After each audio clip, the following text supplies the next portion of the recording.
Hey, are you type 2 diabetic and having a difficult time losing weight? Then watch this video.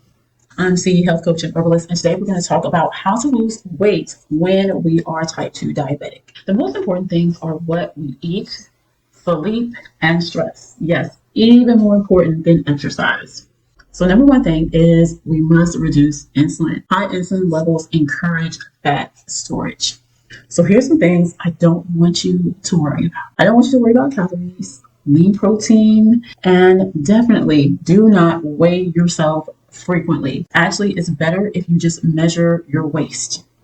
Like I just said, the eating, the sleep, and the stress is even more important than the exercise. So let's look at eating, right? Our first meal of the day, it would be good if we could have some grains and some protein. The protein there to get us satisfied. I know you've heard me say it a gazillion times, but there's a reason for that.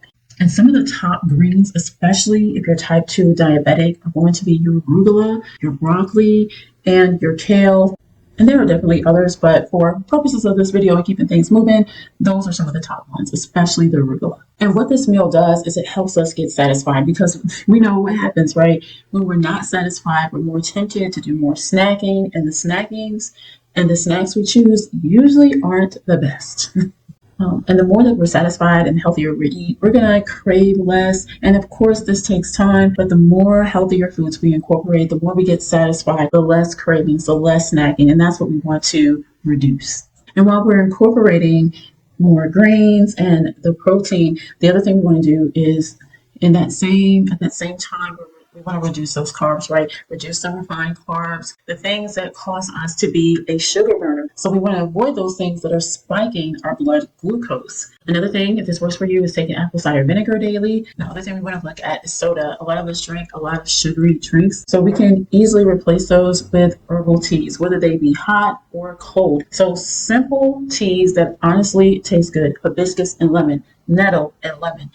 Hawthorn and lemon if you're not on blood pressure medication, but again, you want to always check with your doctor before starting anything new, or even ginger and lemon if you're a ginger addict like I am. And then you add honey according to your taste. Of course, we don't want to douse it with honey, but honestly, this is a very good way to get some flavor without resorting to the sugary drinks. Another thing to include is the fermented foods. They help our gut. They can help with bloating. They can help with doing, the process of elimination, and so many other things to restore balance in our body. And we can also try probiotics. The strains that are listed on the screen are some of the strains that really can help with reducing fat, regulating appetite, and promoting fullness. Just make sure you're okay with the source, but you can also use the fermented foods. Supplementation, especially minerals. So when it comes to being type 2 diabetic, some of the key minerals are zinc, chromium, and magnesium that are needed. Personally, I just recommend a mineral supplement. Body Ecology makes a mineral supplement. We use sea moss. Of course, there are a lot more manufacturers of mineral supplements. And then let's look at sleep.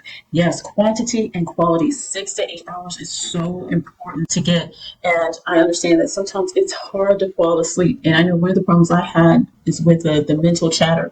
So I found that passion flower really is good at helping with that mental chatter. And then also hops, which is a very bitter herb, does help with providing that deep sleep.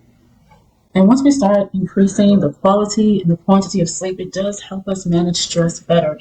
Prayer, deep breathing, all these things also can help us to manage stress. The foods that we eat will help us, because when we're satisfied from eating, when our foods aren't causing us to be jittery like some of these chemical-laden foods do, or even just being overstimulated sometimes with coffee, what also can help us sleep better and manage stress better is exercise and that movement. High intensity training, high intensity interval training, however that looks for you, wherever you're at, whether it's, jog, sprint, or whether it's walk, speed walk with light weights, whatever you're able to handle, and also including the full body and weight resistant working out.